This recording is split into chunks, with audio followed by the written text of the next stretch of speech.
Welcome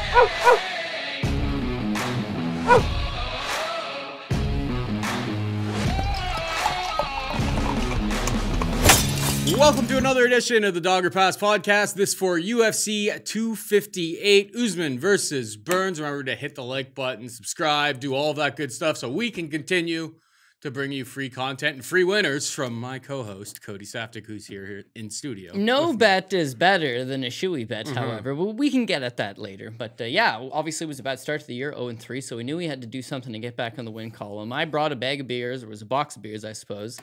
And it seemed to help out. This week, I'm going to not keep the tradition. But if we get smoked here, then you know, curse is back on. But yeah, main events, not doing so well. But yeah, Volkov over Overeem puts us back in the win column. It was a really good weekend. So yeah, hopefully we can continue that trend. I had a little bit of a... You know, I was once... I have to learn. Because like, I had a nice little lead on you when it comes to these shoey bets. And then last week's one, so I basically ended up taking it so that I didn't end up betting it with my own money. But like before, smart. I was taking spots that I was going to bet against you. And I guess that's why you're on a bit of a winning track. I was drinking these, I was testing it because I figured I had a good chance of losing this shoey bet. So I bought some of these on Saturday, and I've been sipping on them, and I thought, like, I can probably do 2 of these, but we'll start with one. 2 of these? My man, Paul Shaughnessy. I think it's going to be just too easy, so we'll start this up. In the meantime, Pat's got some, like, winners and stuff that... $300 giveaway. Three separate two $100 giveaways. Was it 2? Yeah. Okay, well, then the third one may be this week. Stay tuned. So Pat's hit him with draws. that, Pat. Well, I mean, if you're just going to be giving away my money, I mean, may have to deduct that from your pay. But the 2 winners of the giveaways, which was rating, reviewing, and subscribing on Apple Podcasts to the Dogger Pass Podcast 5-star review. And if you're out there, please do the 5-star reviews, because that only helps out the show. We're giving away stuff for free here, so please go do that. The 2 winners, money already in their accounts. At Slurred is the word on Twitter, and at KKJ Dubs.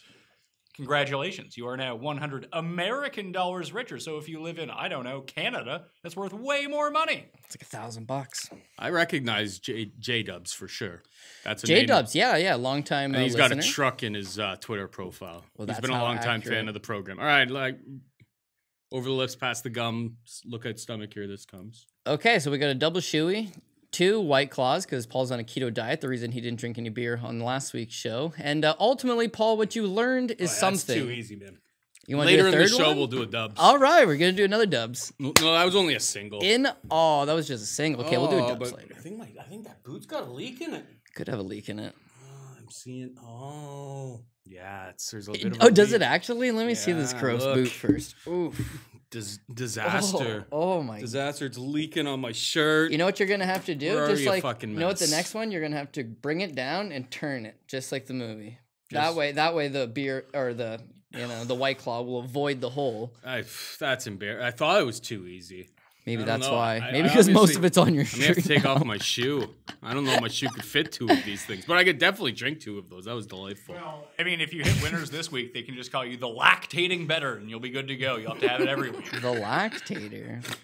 All right. Well, let's get into the action. That's too funny. Yeah, sorry. Just right before, you learned something you already knew. Don't bet against Beneil Dariush's ring IQ. He needed to make those adjustments. He did make those adjustments. And Benny from the block getting one back over. So, yeah, I mean, it's funny because they fought, 6 years ago? So much has changed. And then in the end, nothing's changed. You know, it's the takedowns and the top control. Yeah, the striking was different. Yeah, they both got rocked. Yeah, it was a good fight. But yeah, Benny got you. So hopefully you learned your lesson on going against Beneil Dariush. I did. I learned my lesson. Well, I betting against the total. Betting against the total. Betting you were against looking Cody. so good. Okay, it starts After off. round 1, I felt pretty good about it. That's why I went, like, I preemptively bragged. Yeah. Never a good thing. That never works. I had Dariush by decision. So when he folds him in the first round, I'm screaming at the TV for 2 reasons. He needs to win this by decision, man. Don't take him out. And I'm also thinking this under's going to hit for Paul. And then Carlos Diego Ferreira gets up. He rocks Benny. Now I'm double screwed. Benny's going to lose this fight, and it's going to be the under. I was like, oh, no. And you're going to be drinking. Right, and then the second round, he comes out. He throws some hot heat, and then immediately it's just like time for the ground game. And he just stuck to the game plan. It's so much easier to get a read on a guy that's a 15-fight UFC veteran who has high ring IQ, who you've seen in spots, as opposed to, this is a pay-per-view, dude, right? Like, we're going to jump into it, but keep in mind, this is a pay-per-view where they're selling you one good fight, a great fight, right? Good headlining welterweight title fight.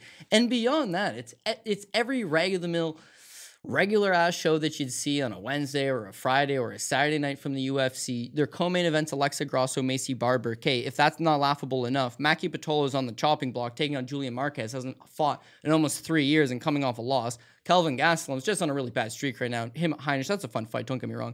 Chris Gutierrez versus Andre Ewell. You want me to pay money for this? Like, nah, I'm going to watch it. It's a fun fight, don't get me wrong. But you're trying to sell this to people. And then the rest of the card, it falls off completely. And this is not a situation where it's like, oh, it's a weak card in terms of like up-and-coming guys that have status in the division or rank contenders. But you know what?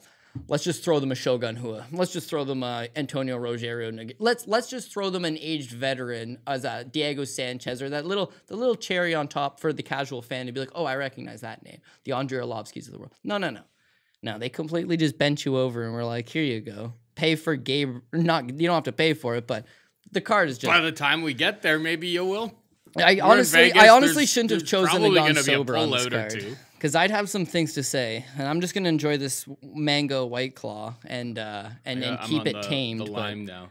But it's crazy because last week's card is it's a payable offering compared to this. That's certainly for sure. They totally could have taken some of those fights and slapped them onto this one. Something tells me that Kamaru Usman, maybe he renegotiated his contract, and they were just like, okay, you're gonna get pay-per-view points. Oh, you get this certain percentage. Let's see how much of a draw you are, because like they gave him nothing really to work with here. It's going to be a real tough sell, getting people to pay $70 to tune into the offering. Not that the main event, Kamaru Usman versus Gilbert Burns, awesome fight. Don't get me wrong, but they did not give him any help. No buying power. Nobody's paying $70 in fairness for really anything. No, the really good deals would be like $3 for every pay-per-view buy comes to you, right? So a guy like George St. Pierre, if it's 1 million pay-per-views, he's making $3 million. In Kamaru Usman's case, let's say they were like, oh, okay, we signed a bad deal with him. We're giving him $3 on every buy.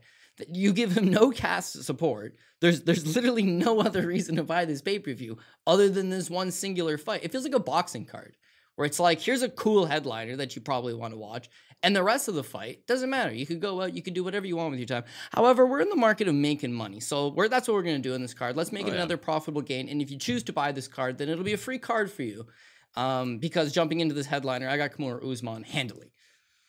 All right, yeah, Kamaru Usman, minus 280 favorite, plus 240 for Gilbert Burns. Kamaru Usman taking his camp out to Denver, Colorado, training with Trevor Whitman.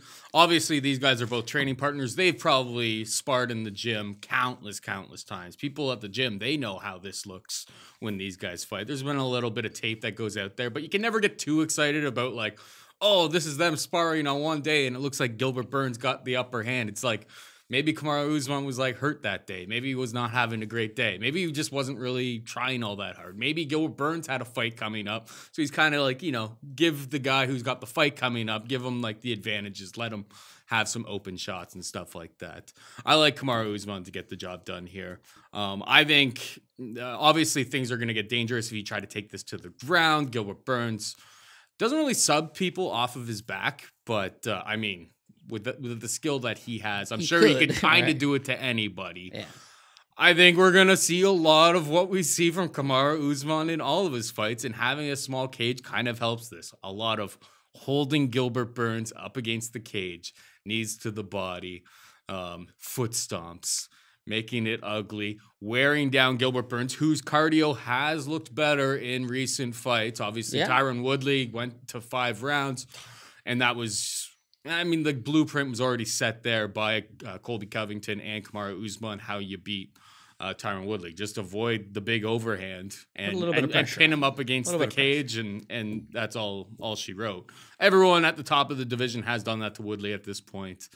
But yeah, I think going out to Denver, Colorado is going to help Kamaru Usman. We're not going to see 30% Usman in this fight. I think his cardio will check out. I think he knows the recipe to defeat Burns. I think it's going to be early on a lot of holding him up against the cage, trying to wear him down, make sure that there's not as much pop on the strikes coming back from Burns, who has shown some knockout power, but Kamaru Usman is cast iron.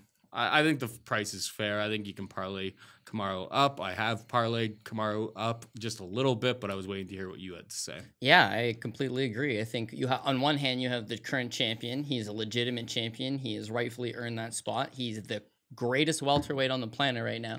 And he has a legitimate argument as being top 2, top 3 at absolute worst, greatest welterweights of all time. Like, Kamaru Usman has the skill set. People will talk about like the accomplishments of a Matt Hughes. It's like Matt Hughes went last 2 rounds with Kamaru Usman, and Kamaru Usman has very little finishing ability, right? It's just like the game has changed. This is what an evolved fighter looks like. And in Usman's case, he can do everything. His cardio is off the charts. He has great wrestling. His striking is developing, but it's very, very good. And you see it every time out. And he's just a freak athlete.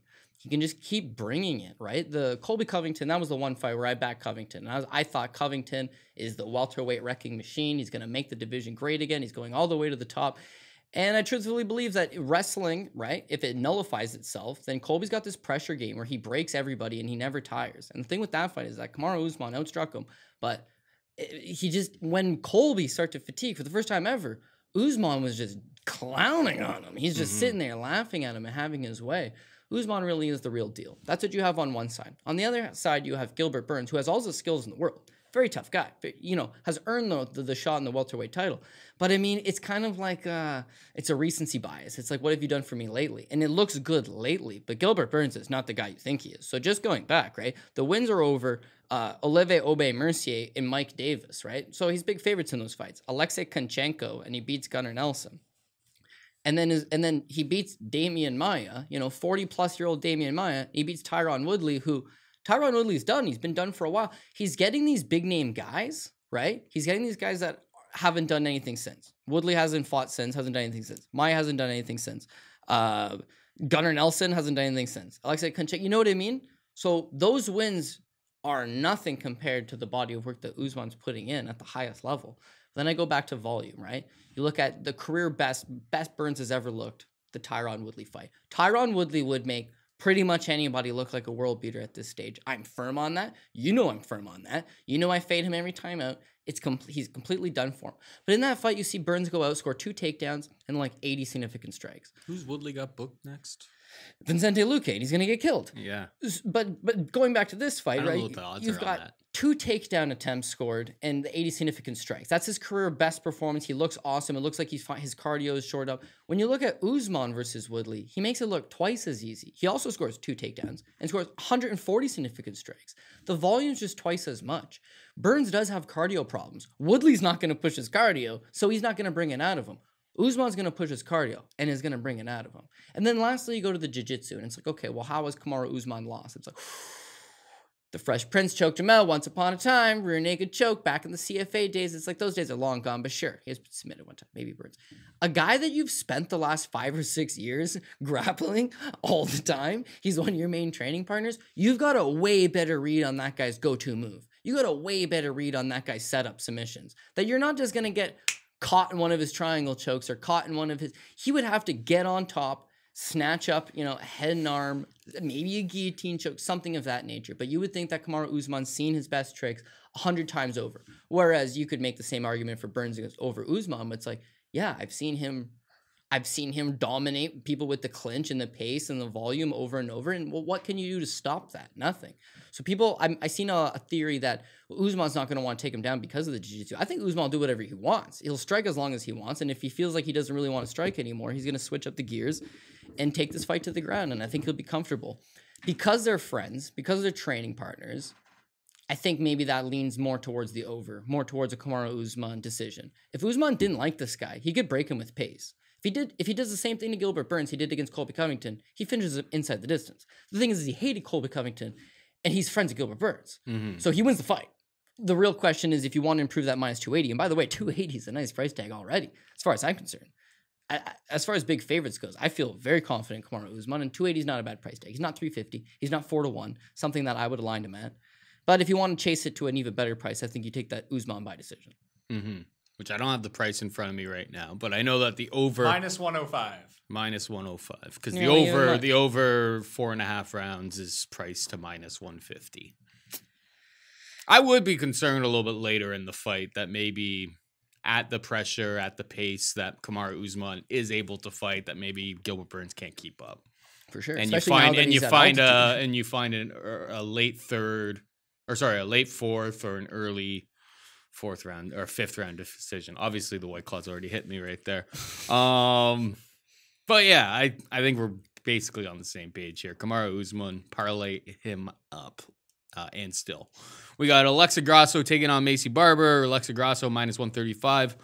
Macy Barber can be had for plus 115. They actually opened this one at like minus 190 or so for Alexa Grasso, and people are betting Macy Barber, which actually has me a little bit stunned in this situation. I'm not gonna lie, Cody. I think we saw in the Macy Barber fight. Now maybe that leg injury, the knee injury that she had against Roxanne Modafferi, maybe that's what was really holding her up. But I mean, she was getting tagged by Roxy on the feet. Like, what's gonna happen when she takes on a skilled boxer in Alexa Grasso? I'm waiting. I told Pat before we came on here that I'm waiting to drop the hammer on Alexa Grasso unless you tell me otherwise. What's up? Yeah, well, I don't really fully see it. Like Alexa Grasso is going to be running into some issues with Barber. Barber, we'd like to fade because she looked pretty bad against Roxy and all these different things, but she's still a decent enough prospect. You can make excuses for her. She blew it there. Her dad certainly did, but she blew at the knee and she wasn't quite ready. And here's a very young green fighter taking on a nearly 50-fight veteran, Roxanne Modafferi. But with Alexa Grasso, here's my primary issue with Grasso is that she's faced a kind of similar mold in the past, which is like an aggressive forward type fighter who can grapple a bit, and that's where she struggles. Her losses are to Felice Herrig, who all she did was bring a little bit of pressure to her and grapple a bit. Tatiana Suarez, that's no big deal. She's a goat, but she did get it done with the grappling. Carla Esparza, who pressured her, mixed in with that grappling. And then her wins is when she's able to flash and stay to the outside and box people up. But predominantly, here's her issue. At any time, did you watch any of her fights and think to yourself, she's too big for this division? No, because she wasn't a particularly big 115-pound fighter. No. But then after the Carla Esparza fight, she just decides, you know what, I'll go up to 125. And they give her Jin Yun Kim, so very winnable fight at 125 pounds. She proceeds to go out and win. Did she look great? I didn't think so, but you know what?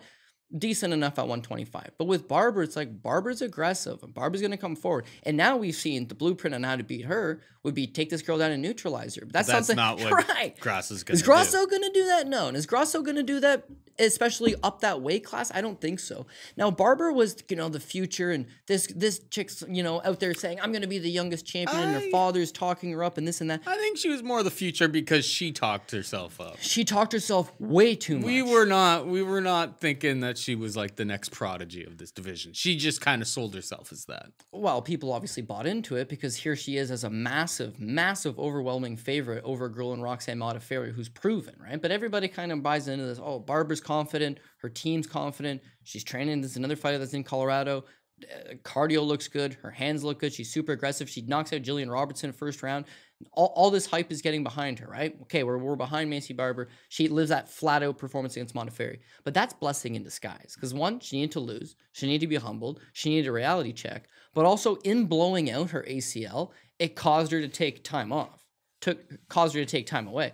Otherwise, she would have just been trying to fight and calling out, I want to fight top 5 girls. I want to fight the Carla Esparzas. Or not, I guess she's 115. But I want to fight this and that. Like, taking time, slowing it down, the injury would have caused her to just have more time. She's so young, dude, that she just needs time to improve and develop. And I'm hoping that the year away, she's healed. She's made adjustments to her game. She's gotten better. She's just going to be a little too big and a little too aggressive for Alexa Grasso. So again, even with Alexa Grasso versus, say, Ronda Marcos, it's a split decision, right? Ronda Marcos backs her up and makes it a gritty fight. That's what Barber could do. So the main reason I would take the shot on Barber is because I don't have a ton of underdogs on this card. I have 2 or 3, but she's definitely an underdog with a shot. This is closer to a 50-50 fight. Well, you talked me out of a bet. Yeah, I would say I'm gonna take the dog. That's why I wait to talk to you before I make any snap judgments, because I was thinking Grasso is just gonna pick away and eat her up on the feet. She's just way smaller would be my concern there. Is that? But Barber's got questionable ring IQ. You could be right. Well, you could be right. But at minus 135, I'm not willing to put a shoey on it at this point. Sure. It's more of a dogger pass. Either pass, that's cool. Or take that little shot on Macy Barber. All right, we got Julian Marquez taking on Maki Pitolo. Julian Marquez minus 165, Pitolo plus 145. Battle of the nicknames, really here. Well, we have like the Cuban Missile Crisis versus Coconut Bombs. Who you got? Okay, so this is another dogger pass type situation because you've got 2 guys that are middling, but in a fight like that, then any guy can really pull it off. Julian Marquez's case, he would be the better fighter, I assume. He seemed to have a higher ceiling. He had better growth in the division. He knocks out everybody's. Camp. Yeah, well, sure, he was Extreme Couture at the time. Now he's Glory Fitness and MMA in Kansas. So yeah, good camps, good train. And he knocked out Phil Hawes on the Contender Series. It was like, damn, this guy's for real. He comes to the UFC as his debut over Darren Stewart. You hit like a 5-1 Julian Marquez by submission prop on the fight. It's a sloppy fight. Both gets tired. But ultimately, he submits Darren Stewart in the second round. Cash big prop. This guy's still young. He's like 27 years old. He's absolutely built jacked. He's got a cast iron chin. His striking's getting better. He's at Extreme Couture. Sky looks to be the limit for this guy. And then he runs into Alicio Di Chirico. In hindsight, not a bad loss. And it's a split decision. And it was a very, very close fight. But he tears his lower back. I guess officially his lower back. Yeah, officially it's his latissimus dorsi, right? And he tears it. Okay. And I guess your lower back it functions a lot of your shoulders. It's like an overhand thing. So he tears it late in the fight, apparently. It's an injury as a result of the fight. And that's why he hasn't fought in over 2 years, 2.5 years, right? So after the injury, he gets surgery for it. Botched surgery. Doctor tells him, you're never going to fight again. And at this point, he leaves Las Vegas. And that's, I think, where he ends up in Kansas. A little more focused training, you know what I mean? Ends up in Kansas. Doesn't matter. He's got this massive back injury. He undergoes a second surgery for the back. He goes to some specialist out in Texas. And this guy specializes in MLB players, baseball players, right? Because I guess when have you ever heard of somebody tearing their lower back in an MMA fight? It's not a very common injury. But I guess in baseball, it's half what common because with pitchers, they like rotate the shoulder out. I was going to think with batters, with like apparently swinging it's more your of a torso. pitcher thing, right? I have strained my latissimus in the past. Yeah. And it is awful. The first doctor says you can't sleep. It's so bad. And that was latissimus dorsi expert on the scene. We got a first person on hand with actual on hand experience. Yeah. So the first guy's like, you're never gonna fight again. The second guy is this baseball specialist, and he's like, yeah, I can fix you up, right? And when he looks at it, he tells Julian Marquez, this is the worst I've ever seen. Everybody else has usually got a tear. Yours is off the bone. Ugh. Right. So he fixes it and they give him the green light. He needs a bacchiotomy. He definitely needs a bacchiotomy. He had a bacchiotomy essentially. Yeah. 2. Second one went a lot better. And now he's like motivated to get back in there and scrap. But here's my concern though. He had bad cardio the last couple times you've seen him, right? He's built so strong. He throws such heavy heat. He's an aggressive forward type guy that his cardio wasn't great. Now he's coming off like a near 3-year-long layoff. And coming off a major injury that you're not training through, passes is difficult to sleep. Like, how's this guy resting and recovering and doing all these different things? 2 major surgeries. If he already had cardio issues, I imagine the one thing that you'd probably do less of is, like running and getting that cardio up. It's funny you should say that. So in the interview, I seen him explain this entire length of this injury. He also mentions, I just want to fight. I've lost years off my career. I'll fight at middleweight, light heavyweight, or heavyweight. Just want to fight. To most he people, does not want to fight at heavyweight. Right. To most people, that's a throwaway comment. Like, oh yeah, he just wants to fight. But to me, it's just like, he's a big guy. He's a big guy that wouldn't really care if he had to cut the weight or not. He just wants to jump back in there. And they're throwing him a very winnable fight, Maki Pitolo. Like, we're not betting Maki Pitolo on the basis that he's some great fighter, but look at all the apple pie shitter so far that we've suffered through, right? Joaquin Buckley versus Alicio Di Chirico. Well, it wasn't like it was a great fighter versus a bad fighter. We were trying to maybe fade Di Chirico. He hasn't looked all that good, and he's the guy. Same thing with Warley Alves versus Munir Laziz. You're trying to fade a bad fighter with a bad fighter in hindsight. Actually, you're trying to fade a bad fighter with a medium fighter. And that's what's blowing it for you.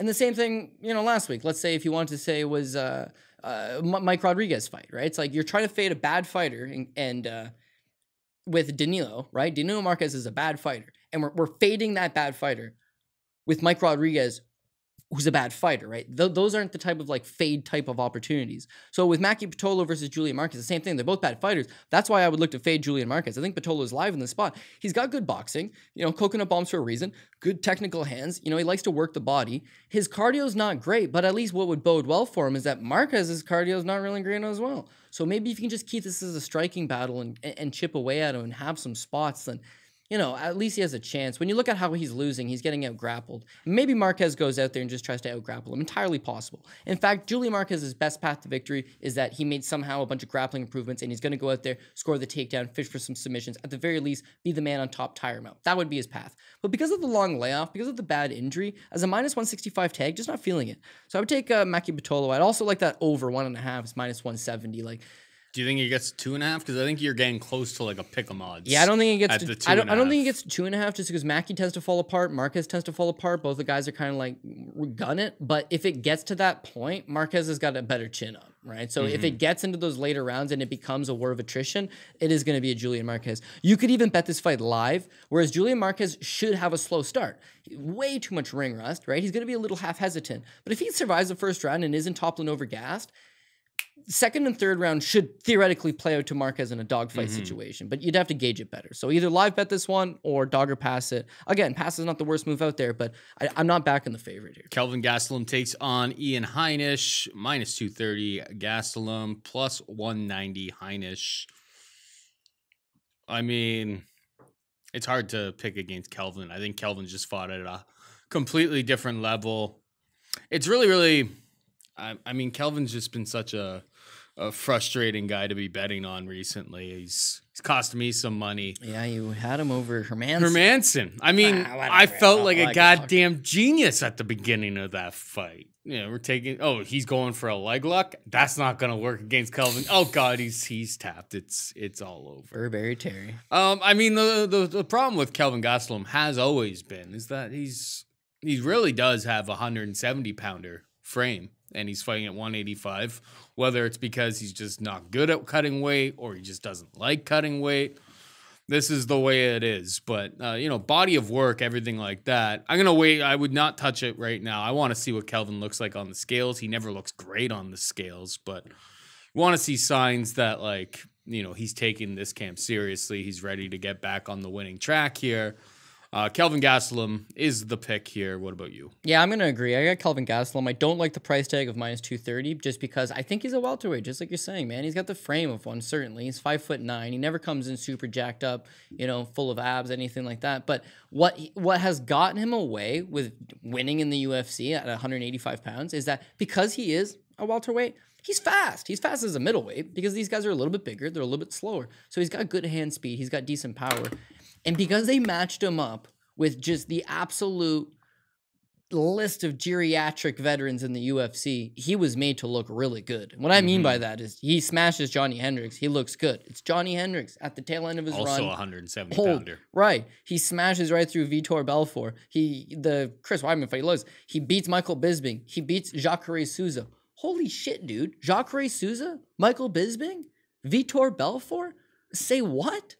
It looks good against these guys because, man, he is too fast for them. Because it doesn't matter that he's a smaller man. Because they're dust. He gets the jump on them. He lands some hot heat, and they topple right over.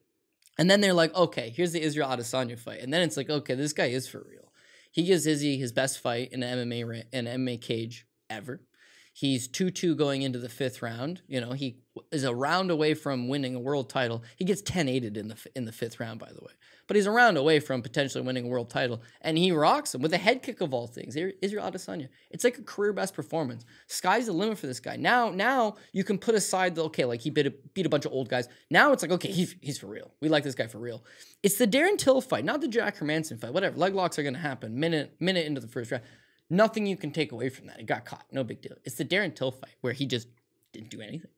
He just sat there and he watched Darren Till, who also didn't do anything, sat there and looked back. But it was just like a really, really hesitant approach. And how do you go from bum rushing the champion, Israel Adesanya, landing 100 significant strikes, head kicking this guy, having an absolute war, to refusing to engage with Darren Till, it was like something was left in the cage that night. It was like that 10-8 round in the 5th round. It was like something was left in the octagon that night that he never really got back. And against Till, he was just gun shy. Now he tries to make better on the Hermanson fight, and he does come at him. But what is the resulting effect of him coming at him? He gets caught in this leg lock. So it's a bad streak. But this is a winnable fight. And why I say that is you look at that entire streak, right? So Johnny Hendricks is a former world champion. Vitor Belfort, former world champion. Chris Weidman, former world champion. Michael Bisping was a month removed from losing his world title to Georges St. Pierre. Jacare Souza has been in the top 5 for 10 years, right? He's one of the top guys in the sport. Izzy is currently the middleweight GOAT and is the current champion. Darren Till is a former title challenger. And Jack Hermanson, fuck, man, he's a top 5 guy in the division. Like, he's one of the best guys. When you look at Ian Heinisch's body of work, like, he's not fighting those guys, man. No. Yeah, he can go out and beat the Antonio Carlos Juniors of the world, but, like, there's a lot of backclass here that he's going to be facing Kelvin Gastelum. So, narrative aside, how does Gastelum get the win? Well, he's got a little bit better output. He's got the better hands. You would say he's got that wrestling base, but I don't know, man. Heinisch is a bigger body, so Heinisch could wear on him, could try to lean on him against the cage. But I think that Gastelum's just going to get into the outfield, and he's just got to throw pace. He's just got to go out there. He's got to be hungry. We don't know if he's hungry or not. He's on a 3-fight losing streak. If he loses this fight, he's a prime candidate to sign with Bellator. But if he's motivated and he gives you even 50% of what he gave you against Israel Adesanya, this is just a 3-round fight. Like, he could go out there and keep this fight standing, have the better output, land the better punches, and grind away at Ian Heinisch. But for minus 230 as a price tag, I'm not, like, fully getting behind it. As far as the over 2.5 is 250. I would say this fight's going the distance, but you never know, right? I mean, if Kelvin Gastelum... I kind of thought that that Hermanson versus Gastelum would go the distance as well. And I thought the over 1.5 was like the lock of the night. But again, I hate. Yeah, it is what it is. It's a first-round leg lock. Do you expect in any world that Ian Heinisch is going to go land a first-round leg lock? No. But Ian Heinisch is one of these guys that isn't all of his fights. He just grinds on guys. He might lose the first round, but he starts grinding on you. And all of a sudden you start getting tired, and he just keeps coming at, like, he's got Kelvin heart. can go 5, though you shouldn't be too concerned about Kelvin getting too tired. No. Kelvin's last 3 fights have all been booked for 5. This guy's been a lot of scheduled 5-round fights. And again, the way he lost, so you see him tap against Jack Hermanson, and he stands up, and he, like, half smiles. Like, it's like a grin, just like, son of a bitch, he got me. But there's this look in his eye where it's just like, fuck, man, I've just lost 3 fights. I've gone from the number 3 guy in the world. What is he ranked right now? Fighting Ian Heinisch is the number 4 fight on a pay-per-view. Yeah, Julian Marquez versus Maki Pitolo made it higher up on the card than me, and Maki Pitolo's job's on the line. So is Kelvin Gastelum's job on the line? Well, he makes a lot of money. He's a former title challenger. He does have a name, and again, he's still young. He can still easily get this back. I think this is the fight that he does get back. It's just at 230, like, I would much rather a Kelvin Gastelum, minus 180. That's what I would draw it up as. But 230, like, okay, if we're getting in on it, I'm not going to feel overly good about it. But he is the pick. So Kelvin Gastelum. Chris Gutierrez takes on Andre Ewell. Minus 155 Gutierrez, plus 135 Ewell. Big reach disparity in this spot. Because, like, my initial thoughts before I started doing any sort of research on it, I was just like, I think Gutierrez is the much more technical striker. He should be able to bounce in, land those kicks. He loves throwing the leg kicks. He's got good body kicks. Should be able to land those types of things. And then I just, like, staring me dead in the eyes was like a 7-inch reach advantage for Andre Ewell. And I think that makes the world of difference, especially when Ewell is the underdog in this spot. Do you have a hot take on this one? I'm leaning towards that massive reach advantage counting because Gutierrez can't, from what we've seen, he's not really going to change where this fight takes place. He's not going to take him down. So if we're standing on the feet and you got a plus 135 underdog and one guy's got 7-8 inches of reach on the other guy, well, I figure Ewell should be able to kind of keep Gutierrez, who's going to be trying to throw leg kicks and stuff like that, but keep him at bay with that jab, and Gutierrez probably eats that jab all day. What's your thought here? Yeah, if Andre Ewell is allowed to have his way, because he's got such a long reach, and he has that reach advantage over most guys. You mentioned it was 7 inches, actually 8 inches. Yeah, it's like 67-inch reach to 75, right? Yeah, just a big old reach on the guy. So he's able to rack up a lot of points from the outside, using the jab, using the right hand, dancing around, beating his opponent to the punch, essentially. That's what's kind of had him success in the UFC. Could he use that exact same game plan against Chris Gutierrez? Absolutely. He's got better volume than him. He's going to have the range. He's going to have all of that. But I'm just not fully sold on him. Like, realistically, we can talk about the reach advantage, but he had that exact same reach advantage over Irwin Rivera in his last fight, in which he won a split decision. It's a really close and competitive fight with Irwin Rivera, although I did think he was the rightful winner. Where he's not the rightful winner is the fight prior to that against Jonathan Martinez, where it was like a big fat robbery, man. Like, he did not win that fight. He was, I don't know, it's just one of these spots where he doesn't have a whole lot of stopping power. So even though he is landing these jabs, even though he's beating you on the striking numbers, like once you close the pocket and you land on him, you're landing the more damaging blows. And with Chris Gutierrez, I think the leg kicks is a huge advantage because when you're long and you have that long frame, the leg's usually there for the kicking. And with Chris Gutierrez, he's shown no power in his hands. No. But a great deal of power in those kicks, especially those leg kicks. So if he's able to just slow down Andre Ewell, then Andre Ewell all of a sudden is more of a sitting target. And yeah, he's always going to have that long reach, but Gutierrez could just theoretically just chop away at the tree. You know, it's the old, the old saying, chop away at the tree until it falls over. Like, it would theoretically work pretty good here against Andre Ewell. Minus 155, Chris Gutierrez. This is a close fight. I could see Andre Ewell winning it. He does have that reach. I would say he's definitely a live dog, but I am going to lead Chris Gutierrez just to get the job done. Whereas Chris always struggles with the grappling, man. These guys take him down, and then, Cody Durden, of all people, just easily controls his back in the first round and gets a 10-8. But if Ewell's not going to threaten him with any type of grappling, he could, but if he doesn't, I think Chris will just get into a rhythm and hopefully land the better shots, if not more. Maybe a spot that we just kind of look at live a little bit more. Yeah. See if that Ewell has had trouble kind of maintaining his pace in round 3 in previous fights. Chris has got good cardio. See if he's able to land those jabs and not get hammered with leg kicks early on and make your assessment from there. Fair enough. I'm not really sold on either side of betting that fight either. Yeah, this is a pass-worthy fight. We got Mallory Martin taking on Polyana Viana. Martin minus 155. Viana plus 135. Who you got? Did I mention something about pass-worthy fights? So yeah, and then they give you this sweet offering. I'm going to go with Mallory Martin. I think that the wrestling advantage is going to be key here. With Polyana Viana, she comes to the UFC right off the hop, right? She beats Joe Stevenson's wife, Maya Stevenson. It was like, okay, very, very low-level victory. Prior to that, all her regional show fights, very low level. JJ Aldrich, she's the favorite. She is able to get the fight down at one point, and it's just, there's nothing for her to offer. Then the Hannah Cyphers fight. Okay, she comes in, she's a big favorite, and Hannah Cyphers drops her with a knockdown and ends up just beating her up, beating her the punch, grinds her down, wins the decision. Okay, let's give her the most winnable fight in the division that we can give this girl in Veronica Macedo. And we back Macedo in that spot, and Macedo comes out and looks like an absolute world beater and subs her in like a minute and 9 seconds with an armbar. This girl's supposed to be a BJJ black belt. This girl prides herself on her grappling game. Her striking's no good. Her chin's always way up in the air. She just rushes everything. Her wrestling, it's all like schoolyard head throws. She just grabs a hold of the head and arm throws you to the ground. It's not high-level wrestling. The grappling's supposed to be the fallback. This is supposed to be the one thing that she's got, okay, perfect. Veronica Macedo submits her. And then, shame on me, that led me to think that maybe Emily Whitmire has a shot in her, but Emily Whitmire is also bottom of the barrel, and as a result, you get one of these armbar from guard type situations. This is another prime candidate for an armbar from guard. These things happen in WMMA. Yeah, Polyana Viana was supposed to be this jiu-jitsu fighter, and then she's getting submitted from Macedo, and then right when you completely write off her jiu-jitsu game as non-existent, she throws up an armbar and gets one of these armbars. It's like, good God, right? Looking at Mallory Martin, on the other hand, they did really no favors when she comes in. She makes her UFC debut against Verna Jandronova. Like, talk about a tough fight, man. And she goes against Verna. So she's billed as a good wrestler and a good grappler. But what are you going to do against Verna? You're probably going to get taken down. If anything, she was just a better MMA type grappler. And as far as the fight hits the ground, Verna's just leagues above her. She lasts outside the first round, gets submitted in the second round by Verna, rear naked choke.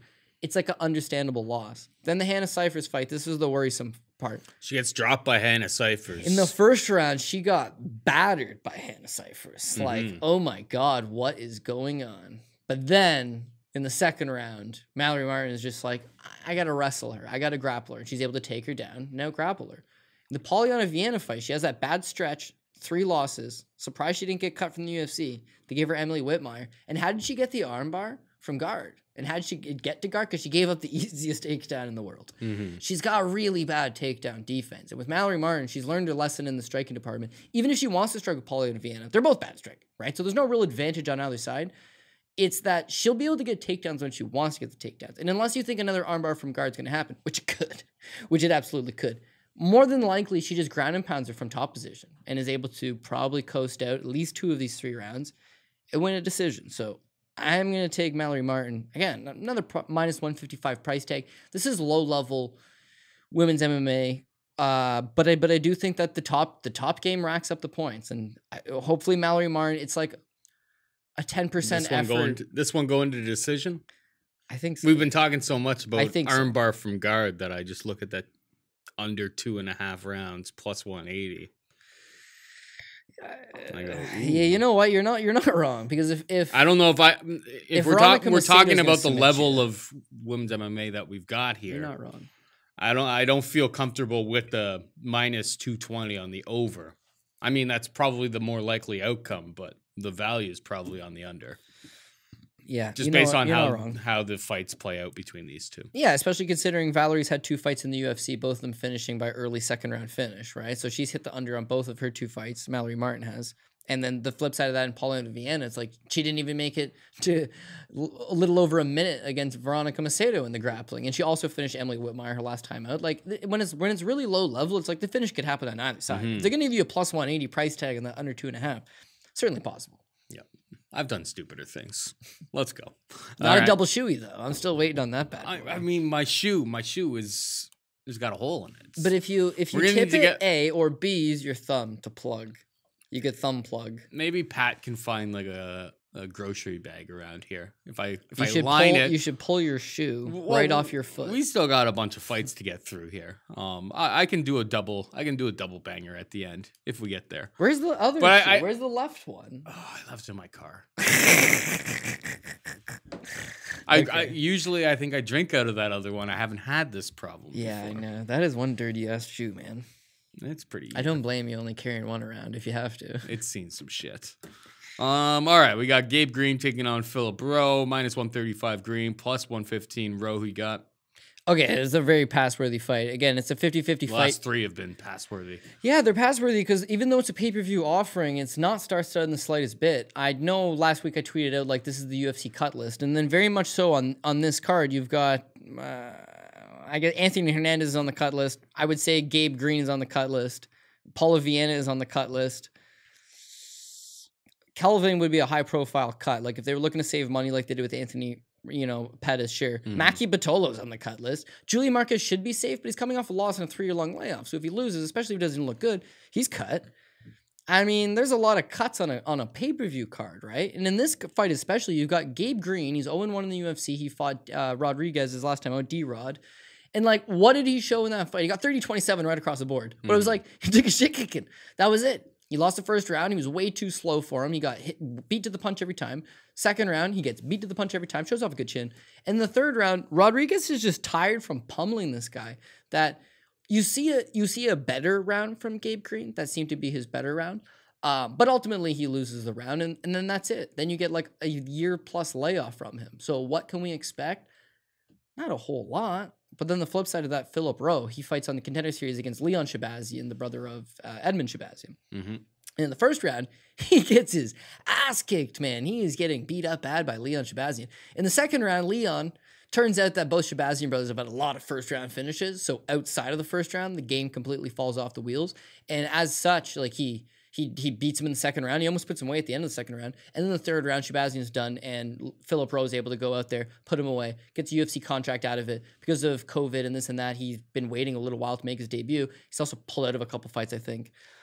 But it's really low level. You got one guy making his UFC debut coming off a Contender Series fight with Leon Shabazian, in which he got massively beat up in the first round, versus another guy who's 0-1 in the UFC. As far as his regional show career, Gabe Green has fought much better guys. But what has he shown you in his UFC fight? He just showed you that he was too slow, beat to the punch. He has a good chin. He's got good cardio. But man, that's what we learned from Philip Rowe. He's got a good chin. He's got good cardio. Both guys kind of mirror image each other in a lot of ways. That's why it's a close line. But I think Philip Rowe is just going to be able to beat him to the punch. And what was that last stat I seen? Let me just bring it up. Yeah, you wouldn't be wrong to pass on this fight. Like nobody. Well, if you think they're both durable, I see the over/under is basically a pick'em set there. I imagine. Do you really like Rowe, or are you just slightly? Oh, it's just okay. This is what I. This like, is what my defining. If you think that both of these guys are cast iron, both of these guys are durable. The play is the over 2.5 at +100. Yeah, the reason why I ended up on Rowe, especially as an underdog pick, right, is if you look back at Gabe Green versus Daniel Rodriguez, Rodriguez looked a little too big and he was a little too fast, and when he wanted to land those shots, Green's head just kind of sat there for him, right? Mm-hmm. So Daniel Rodriguez is 6 foot with a 74-inch reach, right? And that made Gabe Green's 5'10", 73 look out of place. Now, Rowe is 6'3" with an 80-inch reach. Yeah. So he's got a 7-inch reach advantage, is the much larger man. He's coming, he's an underdog. Yeah, and he showed in the Shaughnessy fight 1, he got shit kicked in the first round and he didn't throw in the towel. He kept at it and he kept going. And the cardio looked good in that fight. And then prior to that, he's finished a whole lot of guys. So when you finish first round finish, second round finish, first round finish, it's like this guy's going to have a cardio problem outside of the first round. And then all of a sudden, oh, he doesn't have a cardio problem outside of the first round. Well, he's showing you a bit of a well-rounded game. Big body, well-rounded game, underdog in a 50-50 fight. No offense to Gabe Green, but I got a better pint size of him, and it didn't look good. What's Rowe by decision? Rowe by decision, yeah. I would assume a big I would price imagine tag. it's like +350, +400. Yeah, you know what? That's a nice play, actually. It is +450. +450 Rowe by Are decision. we doing that? My man, Paul. That's why we do the show. I like that a lot, actually.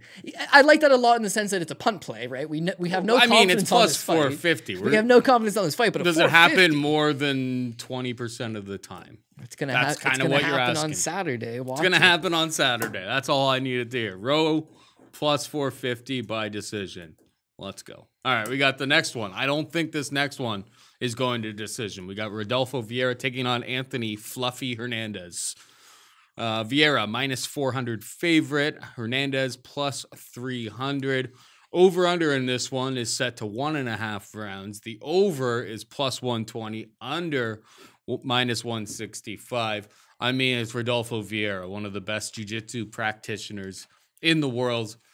He gets this fight to the ground against pretty much most guys, and you're going to have some big problems. He'll snatch up that submission real fast. The wrestling isn't quite all there yet. The striking, 100% a big-time work in progress. Against Saparbek Safarov, had his eye peeled shut. I got to finish. We this get right to now. the end of that round, and I don't know if the doctor lets him continue. No. Dicey when you're dealing with a -400 favorite, trying to. I think Pat just won an award. Oh, Pat had to step out because he just. Got a piss. He's got a pissed all over the award. I was really excited about Pat. We were waiting for Pat maybe has to step out if this award thing calls and he won. Now there's a lot of pressure on Pat. If they don't call by the end of the show, you lost, pal. Mm-hmm. All right. Well, here's the thing. Yeah, is Rodolfo Viera going to be able to get Anthony Hernandez down to the ground, find the submission, close the show? Because against Saparbek Safarov, he showed there are very big-time limits to his game. Safarov is no spring chicken. Safarov is no world beater. You need another one? Yeah, I'll have another one. What flavor you want there, kid? You know what? It doesn't matter. Anything. Natural lime? Yeah, natural lime. You want the mango again, or do you want... I think the mango is like one of those things you'd like to break it up, have something else afterwards. Yeah, I hear that. You don't want to be drinking mangoes all afternoon. We got pamplemousse. Okay, I'll have a pamplemousse. I think the pamplemousse is quite nice. That's Isn't it just called grapefruit? It's grapefruit for you went all French for on us me. non français. Yeah, I mean, we saw the holes in his game. Anthony Hernandez one of the worst guys in the UFC? Is he going to be able to exploit that? Probably not. But I think the -400, I'm sure he's going to end up on your parlays. But I guess Viera by submission, obviously the most likely outcome. I imagine, I don't have it right in front of me right now, but that's probably already priced to -200, or at least it should be.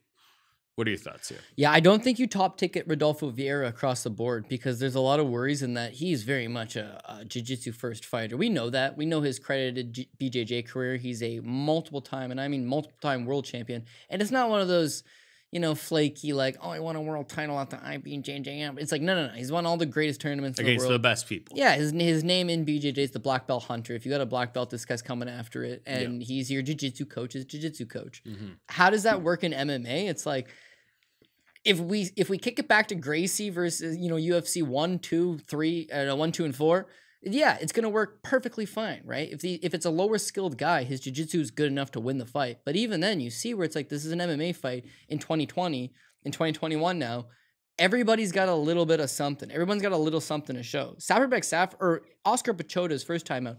Pichota's also a BJJ black belt, right? He's a guy that has a win over Keenan Cornelius, was a good, decent enough BJJ guy. But how's he going to match up with Rodolfo Viera, the black belt hunter? No. Takes Pichota's black belt, submits him in the second round. But his striking looked very robotic. It's his UFC debut. He's got no experience. Okay, we give him a pass. But the fight with Safarov, it's like, yeah, man, he got a nasty front kick. He was busted up. And then he takes down a guy that's, missing an ACL, is a 40-year-old man, parading as a 34-year-old. What? I was just 40. This is as easy of a win as Rodolfo Viera will ever get. The only reason why it was bettable, because the line was just like, was 8-1, right? The only reason it was bettable was everybody knew it'd be a first-round submission, and it was a first-round submission. But there's no doubt that it's like, okay, so striking is a work in progress. His wrestling is super lackluster, but when he gets you to the ground, you're in a whole bag of trouble. And that's where Anthony Hernandez has got to avoid this. The problem is that he's kind of a grapple-first fighter himself. Like, his best success in the UFC has been when he's been able to clinch up with these guys and, take them down, fish for a neck. He shows a lot of submission wins on his record, and a lot of them are, like, different types of submissions, and not just always the same anaconda choke. He'll switch it up. He's got variety to his game, and that would suggest that he's a well-rounded grappler. But if he's a grapple-first guy, like, that's not going to work against, this caliber of a man and Rodolfo Viera. So how do you win this fight? Well, you got to keep the fight standing, and his takedown defense could be good enough, but keep the fight standing and outstrike this guy. That's the way. Is he a great striker? No. But because you're taking on Rodolfo Viera, not a good striker at all. So there's some holes for Viera. Unfortunately, I am of the body of mind that he will just eventually take him down. He has, with Pichota, he scored 3 takedowns. In the Saperbeck fight, it's like, the doctor was probably like, dude, I'll give you another 2 minutes, and that's it. And he's like, okay, don't worry. I only need 45 seconds. I was dicking around before, working on my stance. Like, I'll just take him down and submit him. Give me another 2 minutes. And he does. He's able to submit him like nothing. Against Hernandez, he only needs 1 takedown. And so if he's able to go out there, get a body lock, take the back, or just peel him to the ground, then it's going to be a lot of problems for Anthony Hernandez, who's just underwhelmed in the UFC. He was really good prior to coming out. He was a former LFA champion. He had big wins on the regional scene. But as soon as he came to the UFC, it's like he's largely faltered and kind of fallen apart a bit. The last thing I'm going to mention is this is the last reason that it's not a top ticket Rodolfo Viera, is that he's out of Fusion XL in Orlando, right? Which is the American version of Australian top team. It's just a bottom-ass gym, right? So you have Mike Perry, that was his home base. Mike Perry, Alex Nicholson. Alex Nicholson's dad actually runs the gym, and I think Alex Nicholson's like their primary guy, but there's a reason why he doesn't fight at middleweight, which he should, and he fights at heavyweight because he's just completely juiced out of his mind and doesn't really want to cut the weight. Allegedly.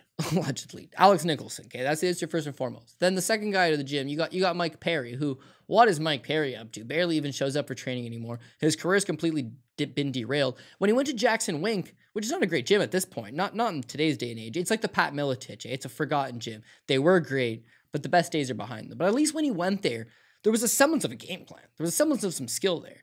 Comes back to Orlando. They're in a strip mall, by the way, and just, pew, skyrockets downwards. Jacare Souza, the legend. Jacare Souza is the man. His career's going great. He's former Black House MMA in California. Guys like Anderson Silva, guys like Rafael Cavalcante.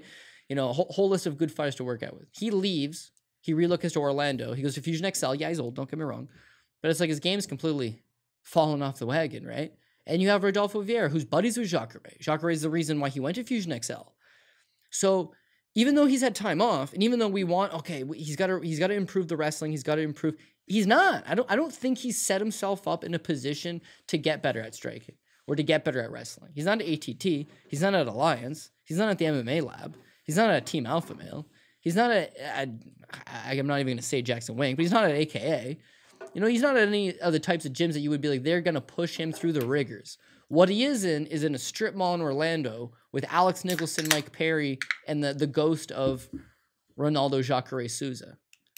Now, I know what a few people of you are thinking. Philip Rowe trains at Excel, man. What the fuck? But here's the difference, right? Philip Rowe benefits a lot from training with Jacare and Rodolfo Viera and Alex Nicholson and Mike Perry. Those guys don't benefit from training with Philip Rowe, right? So he could theoretically grow and be good enough to beat Gabe Green.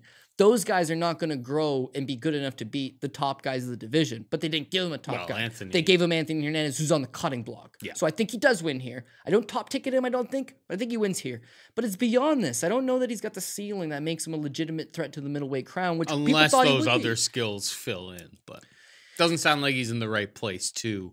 He should think about just pulling guard. If he fights a good guy, I hate guard pullers, but like his guard would be good enough that like he could maybe get away with it. But if he's not gonna, you don't want to see him getting beat up by Saparbek Safarov. So what are the other guys gonna be doing, right? Yeah, we got Viera. We don't love the price tag. I don't think he. Do you smell that, Paul? It smells like pop up on. It smells like shit. It smells like shit in my apple pie.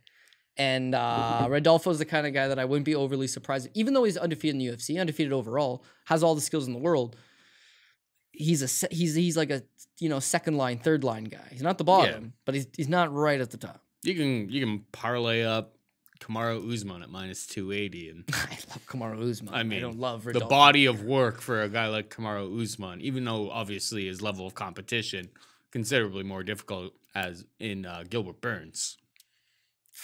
Obviously, what you can expect from Kamaru Usman if he has to dig deep for things, his level of durability, all kind of untested with Viera -400. I mean, what do you think? The under 1.5 probably. Yeah, it's juiced though. It's already juiced. It's -165, but Rodolfo Viera, it's juiced. It's juiced. Because he could just take his time. Like, he doesn't have to rush it. The only reason in his UFC debut against Pitolo, he took his time, right? Got a late second-round finish. Exactly. And then in his last fight, he had to rush because he knew that he wasn't getting through the 1-minute break at the end of round 1.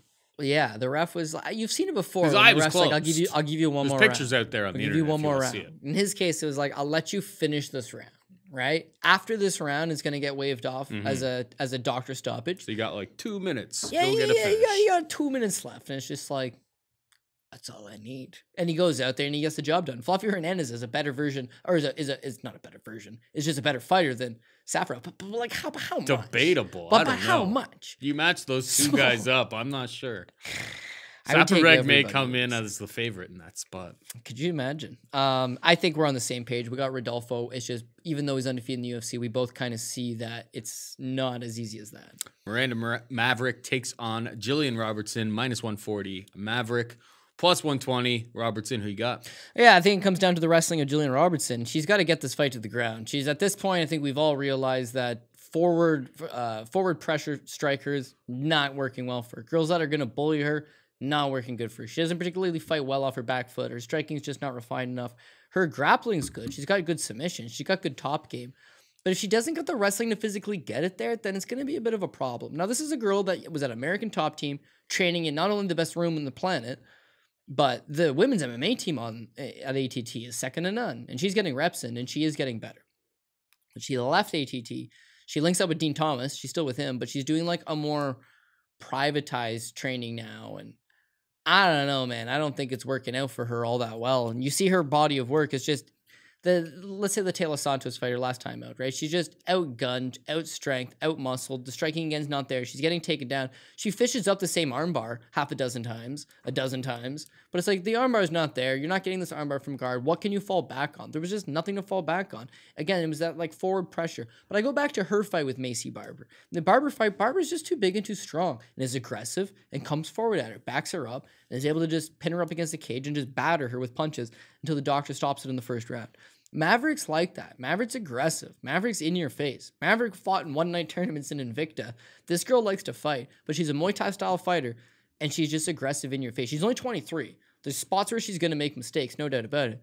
But she's fought in a good level of competition, and I really think that this is someone that's, progressing. Now, she makes her UFC debut against Lilian Joshua. It's a free win. What can you say about it? But it's the manner in which she beats Joshua. She gets hit herself. Maybe her striking defense is a work in progress. But at this division, nobody's got huge KO power. No. So she gets away with it.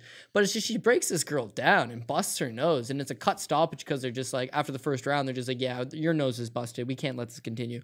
And her corner is like, they accept it. She's a little mad. Joshua's like, oh, no, I want to keep fighting. But her corner is like, no, we understand. Maverick's got to do the same thing. And that's just get on her, be aggressive, get in her face. I don't think that she's going to go to the takedowns because of Robertson's grappling. But if she wanted to, she could get this fight to the ground. I just think that that's where she's going to be throwing up arm bars and you could get caught. If you keep this fight standing, you beat her up. But if there's one knock on Miranda Maverick outside of her age, is that her takedown defense is not great. And that's why I said it comes down to Jillian Robertson's wrestling. If Jillian Robertson gets this fight to the ground and ends up on top, she's going to have success.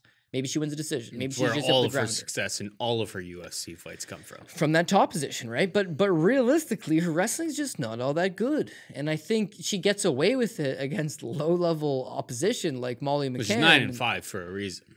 Yeah, and she has an okay record in the UFC, but you look at the Molly McCanns, you look at the Emily Whitmires, you look at low level fighters, and it's like, okay, she can defeat them. What about anybody ranked in the top 20, the top 15? They're just too strong for her. Leaving ATT, going outside of that training, again, she's with one of her primary coaches, but she's not in that same room. She's not getting that same work every day, day in, day out the grind. She's in fantastic shape, but she's just primarily a grappler, and it just hasn't been working for her. So you see her last couple of fights, it's like there's no progression. There's no advancement. What Jillian Robertson was 2 years ago, what Jillian Robertson was last year, is still what Jillian Robertson is now. You don't see that growth out of her. Whereas Maverick, still young, yes, but the growth, Paul, you see it every time out. This girl could be a contender. You know what's funny, actually? John Anik released like his prospects of the year, and he had her as like a top 5 in her division already. Had one fight in the UFC against Lilian Joshua. But he's cage side. He sees it. And he says, oh man, this is what that like future generation of like these people they've been trained since they're kids. You know, whereas Robertson's a one-dimensional grappler, needs to get this fight to the ground. And if she gets it to the ground in the first round, wins the first round, but doesn't get that finished, then again, Maverick's live to win second and third. Maybe a live bet spot if she loses the first, and you can get a better price. Minus 140, I'll take it. It's not like my most confident play on the card. I have very little confidence in a lot of these fights, as you've probably realized by now. But compared to the Gabe Greens and the Philip Rose and the Polyana Vianas and Mallory Martins and the Yandere Ewells versus Chris Gutierrez's and the Julian Marquez versus Mackie Pitolo, yeah, I got a lot more faith in Miranda Maverick to give me a solid effort and a prospect-worthy type of fight. All right, let's go. All right, we got Ricky Simone taking on Brian Kelleher, minus 250. Simone plus 210. Kelleher, this fight is taking place at featherweight. Obviously, Ricky Simone just fought very, very recently against Gaetano Perello. Yeah. And he did everything that you want to see from Ricky Simone. Just smothered him with the pressure wrestling and just absolutely whooped him on the ground. I mean, that's probably going to be his same strategy here in this fight. Always in the back of my head, the pump the brakes type of thing is when he got knocked out against Uriah Faber. That's always going to be there, I think. And we've seen Brian Kelleher get absolutely mollywopped in plenty of fights and then either gets the finish like that or he's got a super, super solid guillotine. I like Ricky Simone. I think if he fights at that pace, Brian Kelleher is not going to be able to keep at that pace. The weight, I think they're both 135 pounders, really. It's just them fighting on short notice, agreeing, hey, let's not cut the extra 10 pounds. That all makes sense. I like Ricky Simon, but minus 250 scares me a little bit because I have seen holes in that chin. And obviously, Kelleher could catch him in like a guillotine if he shoots in there and gets a little bit lazy with the positioning going for the takedown. So Ricky Simone is the pick. I don't love it at minus 250. What about you? Yeah, Ricky Simone is supposed to be an uber prospect. He's supposed to be one of these guys that sky's the limit for him. Again, when you talk about, respected people listing you at the top of their list of prospects, guys like Chael Sonnen have gone on record to be like, Ricky Simone's going to be a world champion or at least a world title contender. The guy's got all the skills in the world from Team Quest in Portland, Oregon. He's a stereotypical Pacific Northwest type fighter. Grinding wrestling game, great cardio, a willingness to fight all 3 rounds. Doesn't have great striking. Doesn't have great striking defense in particular. And they get chin checked a lot. You know, the Ryan Healy's of the world, the Pat Healy's of the world, that kind. That was kind of the knock on him when he came to the UFC. I didn't think he had a great chin. Anderson dos Santos was his lone loss, but he had chin checked him, dropped him, submitted him. That's fine. It's that Uriah Faber fight. That's where you see her rear its ugly head again. It's like, oh, 40-year-old Faber, you know, coming out of retirement. We all thought that Faber was left underdog. for dead at this point. We didn't understand why he was even taking this fight. Yeah, he's not even the California kid anymore. He's the California man. He shows up. It's like, oh, man, this is going to be a rough one for him. Simon's a 5-1 favorite. It's like, okay, Ricky Simone's going to go out there and get the victory over Faber. And Faber has a little bit of magic left, knocks this guy out in 46 seconds. So he does catch him and he puts him down. That's worrisome. He does get that chin issue. The Rob Font fight, okay, it doesn't have a chin issue. You know, Font hits heavy. But, like, Font just stuffs all of his takedowns. And when he gets all of his takedown stuff, he doesn't have the striking to back down on. You might say, well, what do you mean he doesn't have the striking to fall back on? He got punched up by Ray Borg in the very next fight. Wins a split. Relies on the wrestling. Much bigger guy than Ray Borg at 25. And here you see him fighting at 45. Ray Borg was kind of. He was not a 25. What am I saying? He's just a 28er. He's a 28er. He tried to be a 25er. He rarely made the weight. But you got a natural bantamweight in Ricky Simone versus a natural 28.5 in Ray Borg. And yeah, he's just too big, too strong. He's able to take him down and wrestle him, but he's getting boxed up by Ray Borg. So it's like, what is going on here? But then that Gaetano Perello fight. Yes, it's the 7 takedowns that win him the fight. Yes, it's his submission game. Yes, it's, you know, the pressure and the wrestling that wins it to him. But that was the first time he left. He left Portland, Oregon, and he went to Team Oyama, right? Same team as Marlon Vera and Colin Oyama, obviously the head coach, Carlos Esparza. Ian McCall used to be there. Shane De La Rosa, God rest his soul. It's a Rob Emerson. Why do I keep naming these Team Oyama guys? What I'm saying is that that's a good little gym to be at. And I saw the striking improvements big time. The problem is, why strike with Gaetano Perello, who's a one-dimensional striker, you know, from Belgium with 12 KO wins on his MMA record? Why strike with this guy? But you do see where his hands looked a lot better. And he did look a lot more confident in himself. But the same thing that's taken Ricky to the dance, he does the same thing. Pressure, wrestling, takes this guy down, submits him. That's all well and good. But it was really positive to see that his striking has improved, because that's the only way Kelleher wins this fight, is he just chin checks him. Kelleher is he's a bigger man. At 45, he does swing some good power. He's got good hands. And not only that, with Ricky Simone, he shoots a lot of takedowns. And he loves to shoot single legs and double legs. And he loves to put his head right near guillotine type range. And with Kelleher can't wrestle with him.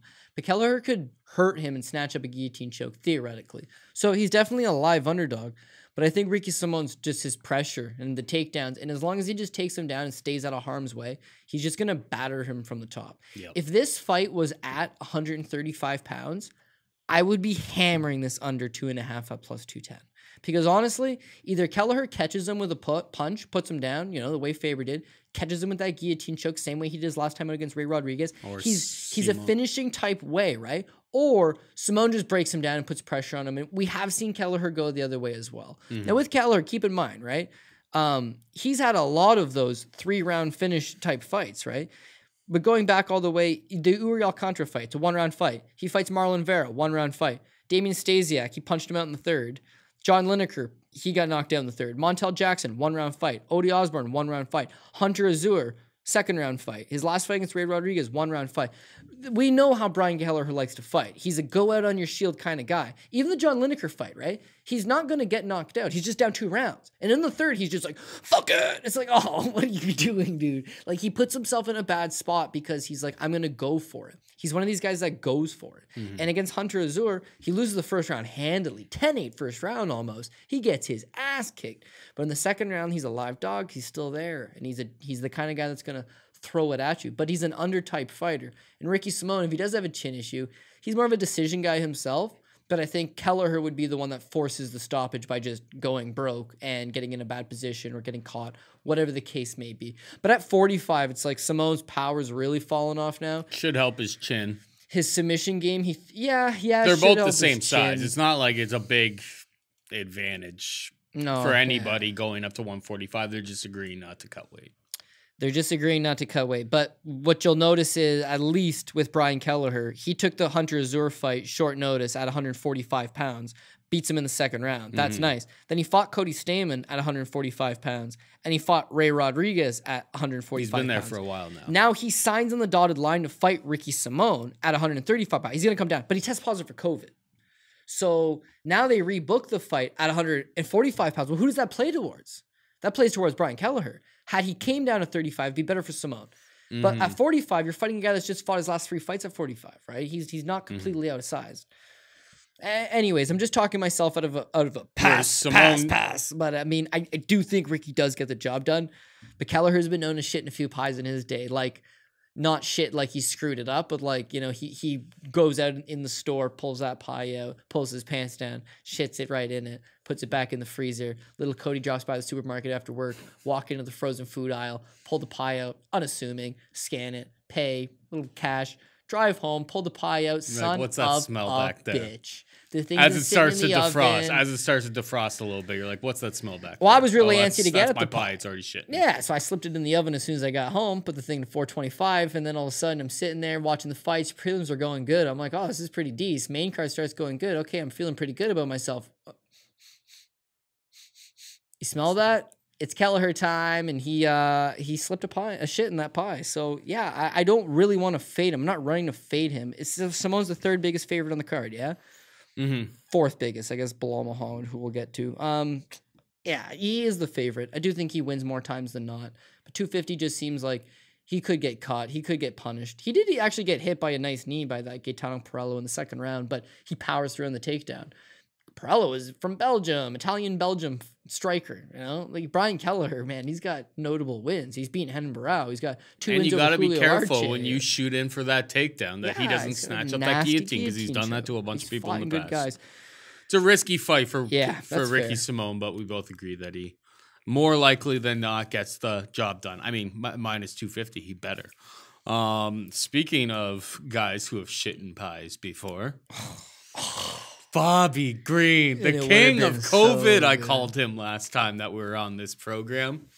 And against Thiago Moises, hey, it was a really, really close fight. I thought he won. I thought, you know what? And he thought he won at the end of all of it. He always thinks But you fucked around too much. You let him stay in the fight. He had such an advantage if he was just throwing those strikes, getting in and out, he could have won those exchanges. But classic Bobby Green started doing nothing and started fucking around. We were talking about it leading into that fight. You know, Bobby Green hasn't went back. He hasn't reverted back to this inactivity type of style. You know, getting hit in the face and going, no, that didn't hurt me. It's just like, yeah, but the refs sitting, or the judges sitting next, they all when saw you him shake your head face. like that, the judges sitting next to the cage, they look at that as, oh, he just got hit and he felt it. Bobby Green against Jim Miller, minus 260 Green, plus 220 Miller. I feel like Bobby Green should absolutely dominate this fight. The problem is we've learned that Bobby Green just fucks around too much sometimes. It's hard having the confidence to jump in there at minus 260 after what he did to my heart last time out. But Jim Miller's a one-round fighter at this point in his career. Maybe this fight is best just wait for Jim Miller to blow his wad in the first 5 minutes. Jim Miller is going out there trying to find submissions, trying to get you finished. Bobby Green has shown in pretty much all of his fights that it is incredibly difficult to try to find a submission on him. So what's he going to do? Knock out Bobby Green? Bobby Green's got a great chin. Bobby Green's got the massive cardio advantage in this fight. I think my ideal scenario for this fight, I mean, I'm picking Bobby Green. I have a trust issue at this point. After what happened against Thiago Moises, another fight I thought that was incredibly winnable for him. And it kind of played out in that way. It was close, but I think if Bobby if he ramped up the pressure a little bit, he could have done that. Bobby Green, hopefully Jim Miller gets out to a little bit of a solid start here. And you bet Bobby Green in between rounds 1 and 2. That's probably how I'm going to play this, unless you rebuild my belief in Bobby, COVID King, previous COVID King, Green. Yeah, I mean, he was on a legit roll. His problem has always been inactivity. Fights once a year, gives an okay showing, and then vanishes again. And then all of a sudden, COVID era, this guy's fighting every few months, and he's winning, and he's looking better, and he's finally putting it all together. But the two problems with betting Bobby Green as a favorite anytime is that one, his fights always go to decision. Yeah. Outside of Dustin Poirier knocking him out one time, all his fights go to decision. The second thing is, win or lose, that decision is going to be close. He's been robbed a pile of times. You go back to, he gets knocked out by Dustin Poirier. The next fight, Rashid Magomedov, split decision.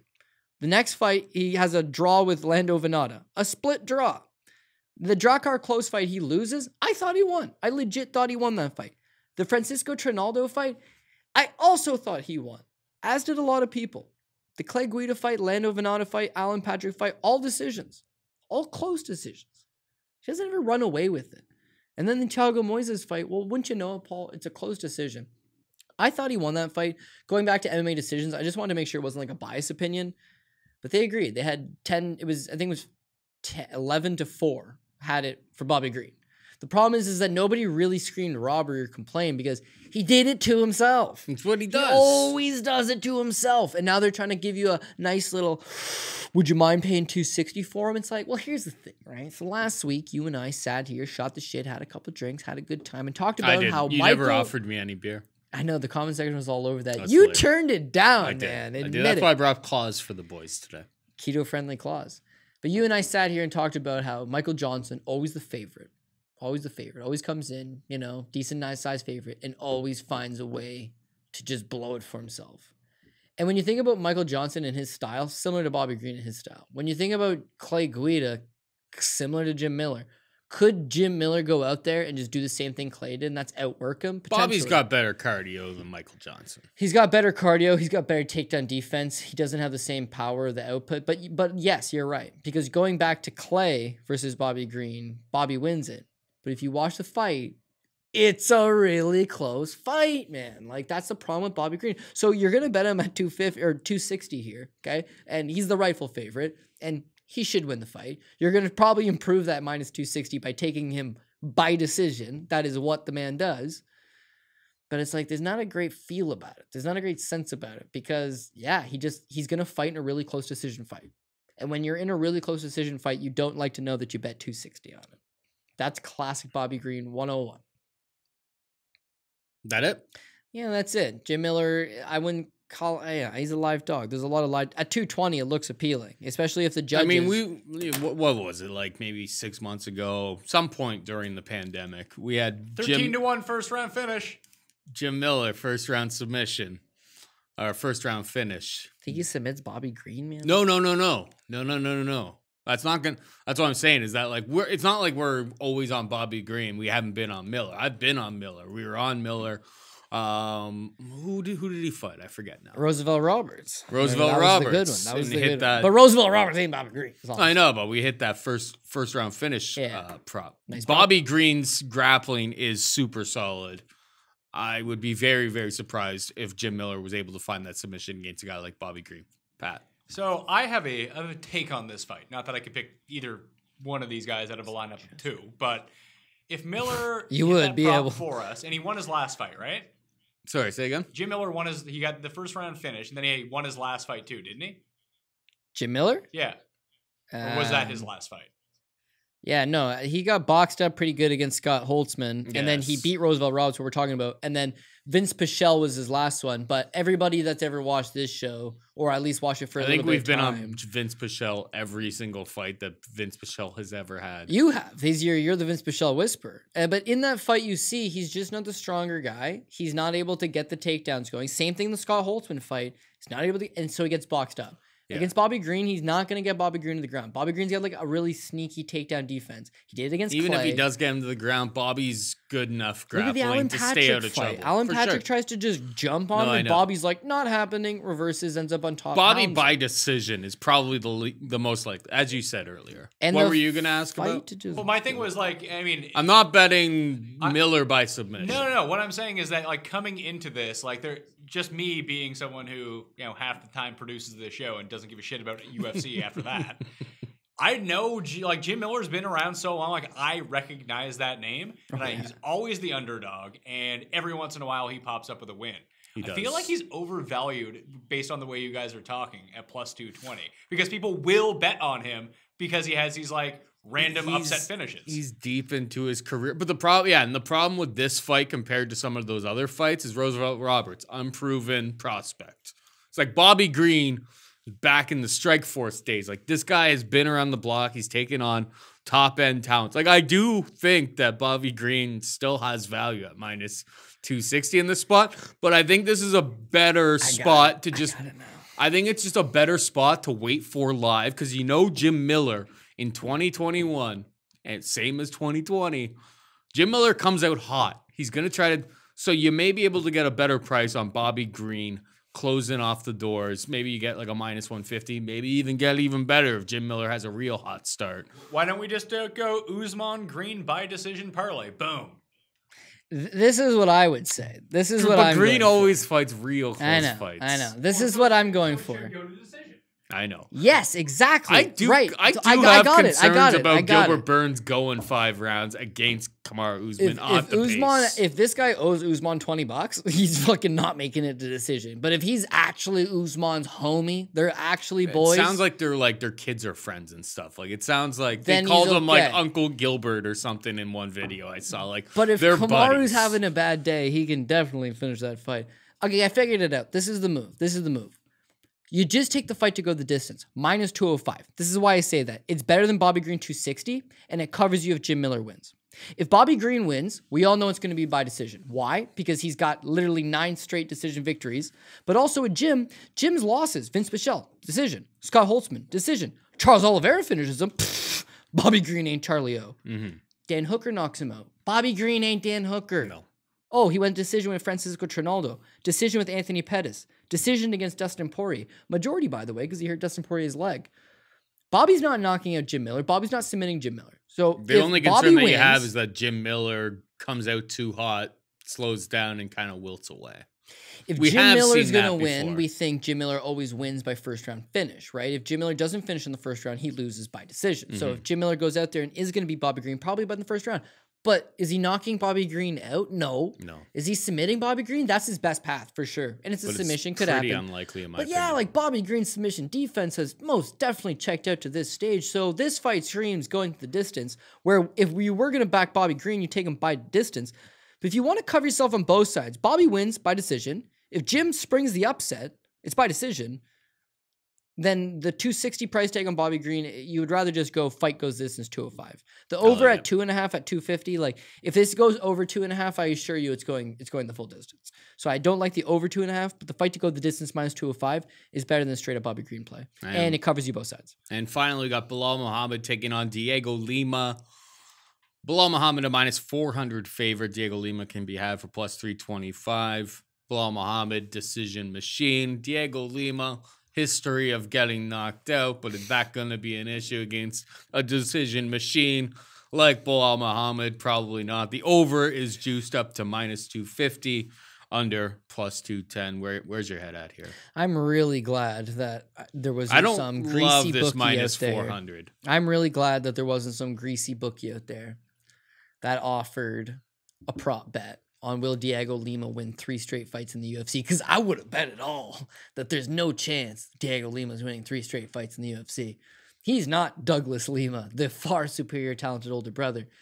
He's just Diego, been striking not on the same level, power not quite there, knocked out Chad Laprise, but that's not the end all be all.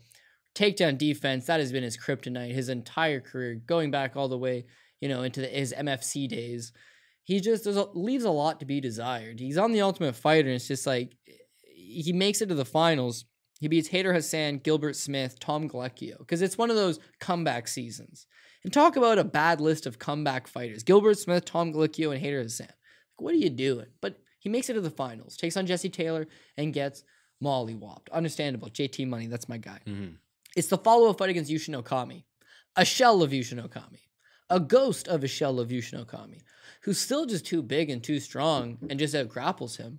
But then the UFC gives him the Chad Laprise fight in Canada. It's not supposed to go his way. He's a plus 305 underdog against Chad Laprise in Canada.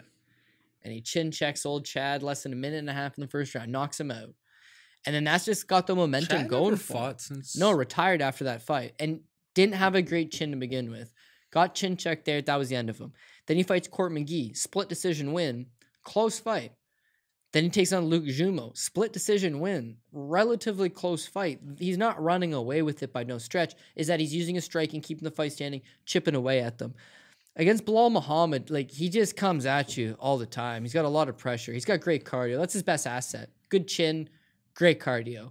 Outside of Vicente Luque knocking him out, and Alan Jouban didn't knock him out, but Alan Jouban definitely pieced him up. Mm-hmm. Outside of that, it's like the guy just always comes forward and makes it a gritty fight. If you're Bilal Muhammad, though, you've got to be real good friends with some type of executive because they just feed him Chance Rencounter, Curtis Millender, Takashi Sato, Lyman Good, and now he draws a step-up fight of Diego Lima. All jokes aside, he's supposed to take on Sean Brady in this spot. And Brady would have fucked him up. Brady's my guy. You know that. Yeah, outside of Tom Brady, Sean Brady's the man. And then that fight gets scrapped. He gets booked against Diego Lima. Fight gets scrapped. Now he's rebooked against Diego Lima. Much better fight for him. But you see what he's able to do against these lower level guys. He's able to get his wrestling going. He's able to take the fight to the ground. He's got great cardio. Going back to his Titan FC days, he was just known as a cardio machine, right? Mm-hmm. He just keeps pushing the pressure. And similar to a Bobby Green, all of his wins, outside of a third round finish over Takashi Sato, all of his wins are by decision. He just wears on you and grinds on you. But I like that he mixes in his striking with the wrestling. That's how he gets the job done. I know it's going back a little bit, but the win over Tim Means is the key here, right? It's 2017. Tim Means fight. Tim Means is lighting him up, but he can strike long enough with Tim Means to get that takedown. Time that takedown, grapple him, grind him, get the win. It's a solid victory. Diego Lima is going to be the exact same thing. You can strike with this guy. You can strike. He's not Douglas. You can strike with this guy, but strike long enough to pressure him up against the cage and get him down, because that is the way to beat Diego Lima. We've seen it time and time again. Bilal Muhammad could do it. Minus 400.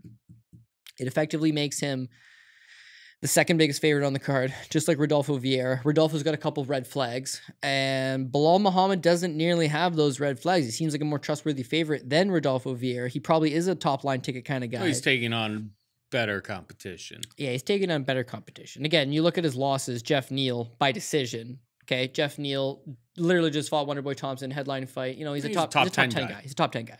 Vicente Luque is about to beat Tyron Woodley. He's about to fuck Tyron Woodley up, as does everybody who fights him in this day and age.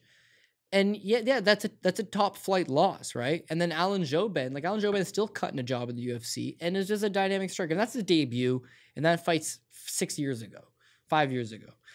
So yeah, now he loses to those top end guys. But when they match him up against the Augusto Montaños and the Jordan Means and the Randy Brown, to a lesser extent, he's on a roll, Tim Means, Chance Rencounter, Curtis Millender, Takashi Sato, Lyman Good, all those guys, you can't make an argument are any worse than Diego Lima. They're all that middling top 40 of the division type. Him versus Brady, this is the step up again, but that's not the fight. It's him versus Diego Lima, and he should be able to just pressure him with the wrestling, get the win. With Bilal, if you're going to bet him, you always bet him by decision, right? That's kind of the way to do it. He did What is him by decision? It's probably not going to be very much better. It'll be like minus 155. That's my guess. It is... I should bring this up. Bilal Muhammad by decision. Minus 145. Pretty fucking close. I'm pretty good at guessing these things. Yeah. What we tried to do last week was Cody Stamen, 5-1 favorite, but Cody Stamen by decision, minus 140. I mean, you probably got lucky. Because apparently that guy, the Asker Squared. Asker Square. He got released because he's got like a heart condition. Yeah, and not only they're not going to let that guy fight in the UFC. Not only that. Did you see him at the weigh-ins? I saw him at the weigh-ins. I ended up adding a parlay. Cody Stamen, and then another leg that hit. It was the over, and I think the first fight of the night. But yeah, as soon as I saw Asker on the scale, that guy was shaking. Like, he was shaking. It was looking real bad. And then I was like, clearly something's up with this guy. And then obviously the next day, well, not only pulls that, out. So he bit he the bullet shaky. on the juice there, but something looked off with that guy on the scales. Yeah, we got lucky for sure because he shows up shaky as hell. Turns out he's got a heart condition. And right before the weigh-ins, day before, Cody Stamen goes on record. Why don't you read that little quote there for me, Paul? UFC Fight Night 184, Cody Stamen on Asker bout. I've got to absolutely kill him. That doesn't bode well for an over prop. Yeah. I think I had he was like minus 450 in the parlay I'd made. The main, and he was at like minus 600 in other spots. Other people saw what was going on at the weigh-ins. Just like I'm like, I don't know if it's cold in this room that they're weighing in, but like he was shaking. Like he was super shaky. Something was really, really off with Asker. Obviously, the fight didn't happen. I hope all is well with him, but you know, we knew what was gonna happen. It just didn't. I'm saying with the initial. Okay, so if Diego Lima shows up shaky at the weigh-ins, then maybe don't take that Bilal Muhammad by decision prop. But outside of that, Bilal Muhammad just likes grinding on these guys. With Diego Lima, he realizes, okay, I will get taken down, so he's at least shored up his submission game enough that he can try to stay out of submissions. If he does so, this one's going to decision. Should go Bilal Muhammad's way. The over 2.5, yeah, I'm feeling that for sure. But 250 is not a good price at all. Below by decision minus 145. That's the play? Yeah, I would say so. Also, looking at it from a monkey knife fight perspective in regards to that fight, let me just bring it up really quick. Bilal loves throwing out decent volume, and always it takes about the same amount of volume. Even though he's fishing for these takedowns, you look at him versus Lyman Good. He outstrikes Lyman Good 82 to 81. It's a barn burner both ways. Him versus Sato, in which he just grounded him easily, it's still 49-29. Him versus Millender, 47-48. Almost close numbers. Neal, 71-63. Close numbers. Him, Tim Means, he got outstruck 91-88. Him versus Randy Brown, 71-52. It's not very like he beats his opponent by a large discrepancy in strikes. It's like whatever he throws up, you're landing lots as well. Diego's a good striker. Diego's going to rack up some strikes in the spot. It's that ultimately a takedown near the end of the first round and a takedown near the end of the second round, let's say, will be the difference maker that will award the decision to Bilal Muhammad. Mm-hmm. But the strikes are still there for the taking. So in a fight, if you're looking at a monkey knife fight and you're looking to hit double overs, I like Bilal Muhammad, Diego Lima. I would say use promo code DOP. Gabe Green, Philip Rowe, Chris Gutierrez, Andre Ewell. Definitely like that for a double over. Heinisch versus Gastelum has potential for a double over. Grasso versus Barber definitely has potential for a double over. And I think Burns is going to get his ass kicked. So maybe like an over for Usman, under for Burns. Well, it's 5 rounds and he takes it easy on him. They might rack up some stuff, but I think he's getting that. Use the promo code DOP and they'll match up to $50 on your first deposit. On your first deposit, up to $50, they'll match you. And yeah, it definitely helps us out for sure. If you just sign up, which is badass. Honestly, I play it myself. It started off as a sponsor, but I made an account and I started playing it. And I really enjoy it. It's something completely different. We talk money lines. Oh, we like this money lines. Then we talk about some props. Oh, you know, like this guy by knockout and this over under. You can play DraftKings where it's like you're rostering up a team and you got a certain amount of salary. This is just something different. You're betting these overs, and you can point out on every card 3 or 4 fights that you think, you know, when you think to yourself, oh, that's a fight of the night contender. Oh, that's a fight of the, not this guy's going to kill that guy. I know. That's fight of the night contender. That's where I've gotten in trouble doing That's what you're chasing. You're trying to go monkey knife fight. What's the fight of the night contender? Because the fight of the night is usually a competitive fight that's going to get a couple rounds in. And if you have a competitive fight with a couple rounds in, you'll hit those double overs. Yep.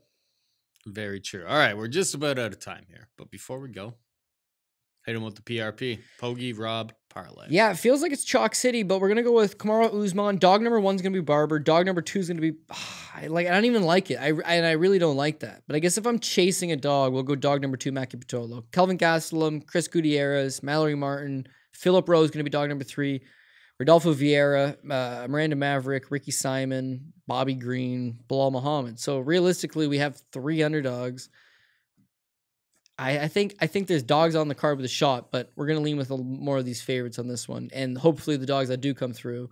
Matt Mackey, it's again, we're trying to fade Julian in his current form, and it's more speculation than anything else. He had a backiotomy, right? He had a backiotomy. We've seen how that word for Sir Smokes a lot. Well, yeah, with Pitolo's backs against the wall, like, I don't know. There's ways to look at it. This is a greasy offering by the UFC. If this was an LFA card minus the headliner, you would be surprised. Green versus Jim Miller.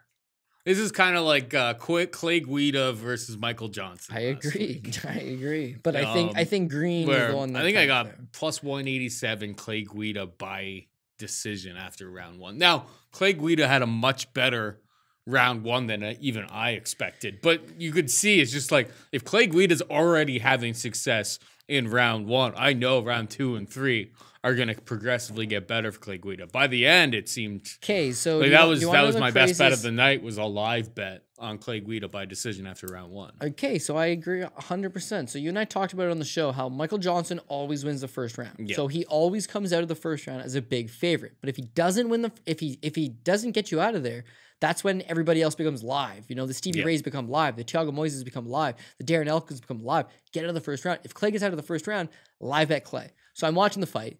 Clay most certainly wins the first round. Not only does he take him down, not only does he outgrind him, he punched him up, man. He won the striking exchanges. He landed his right hand numerous times. He hurt him at one point. It was like, damn, Clay definitely won this round. So I'm thinking, I can't get there won't be no live play here, right? Clay's definitely the favorite. Michael Johnson was still minus 175 after the first round. Lost the first round, handedly. Unbelievable. Second round, I couldn't believe the line when I saw it. Second round, he loses the second round, okay? I check out the live in-game, and it's like minus 220 Clay Guida. It wasn't even that crazy. So they show those tweets on the screen, right? They show 3 of them. They all scored for Michael Johnson. But at the end of the day, it was a 30-27 across the board. He didn't win any of those rounds. No.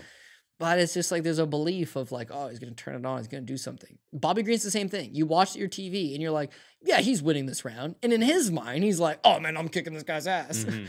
Oh, that didn't hurt. He's got slugged across the face. That didn't hurt. But let's say it was I'm thinking, Bobby Green loses round 1.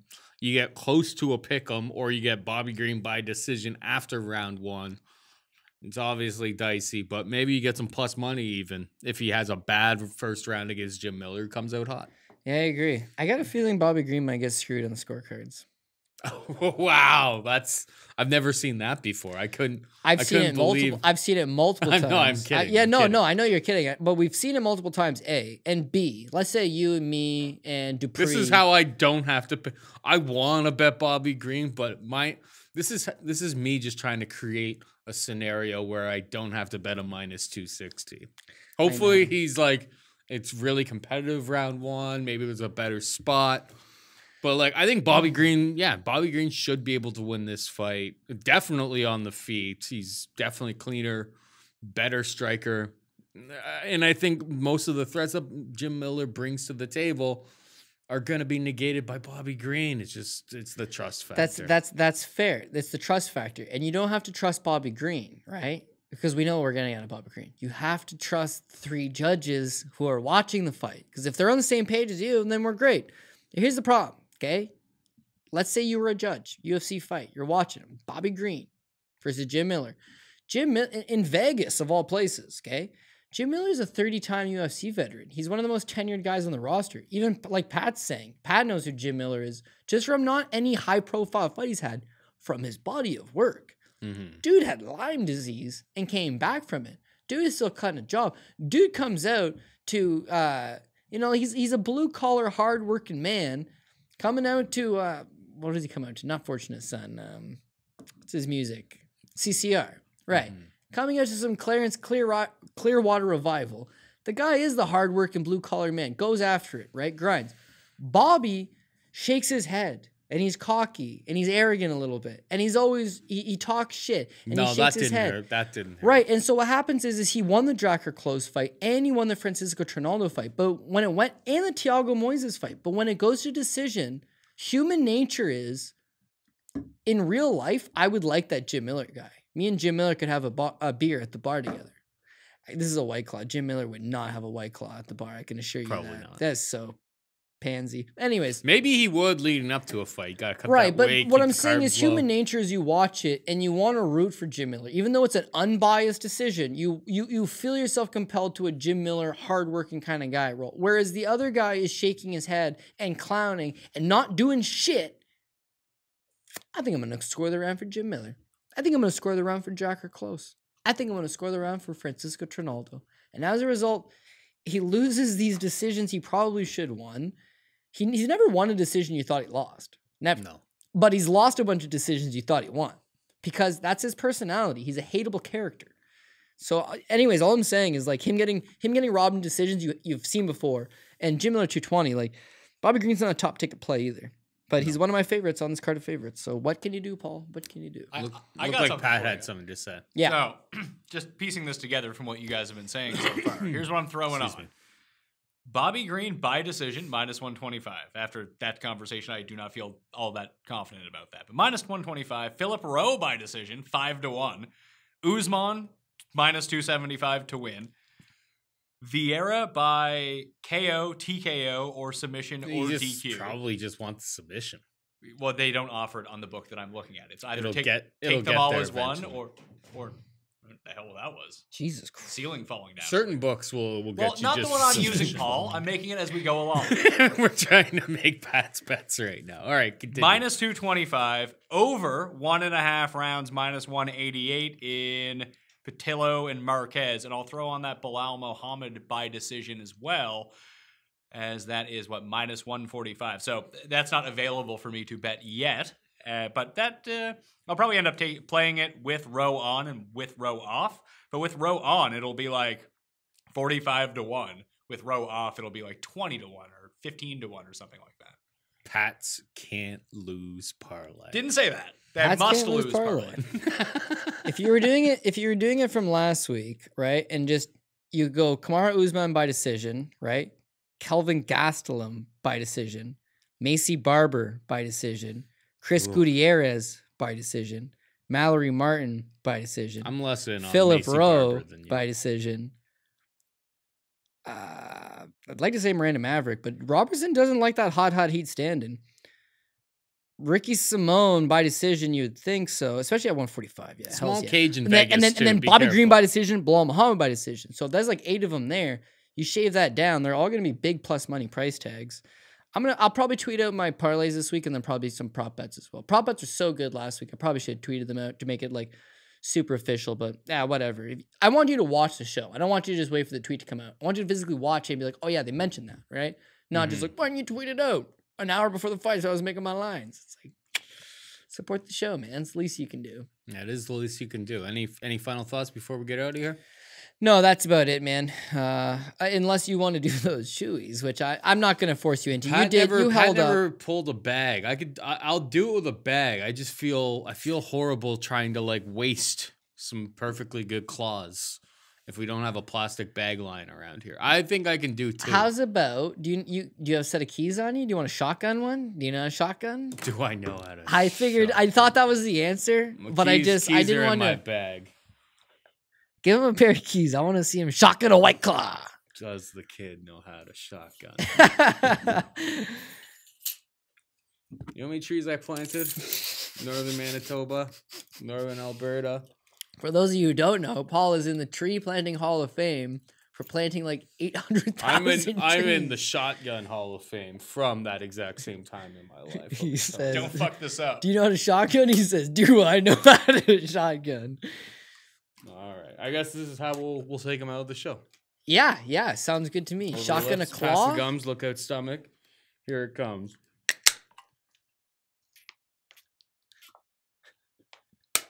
Tree Planting Hall of Fame. That is it for us this week. Hope you enjoyed the show. For Pat Mayo and Cody Saftic, I'm Paul Shaughnessy saying goodbye and good luck.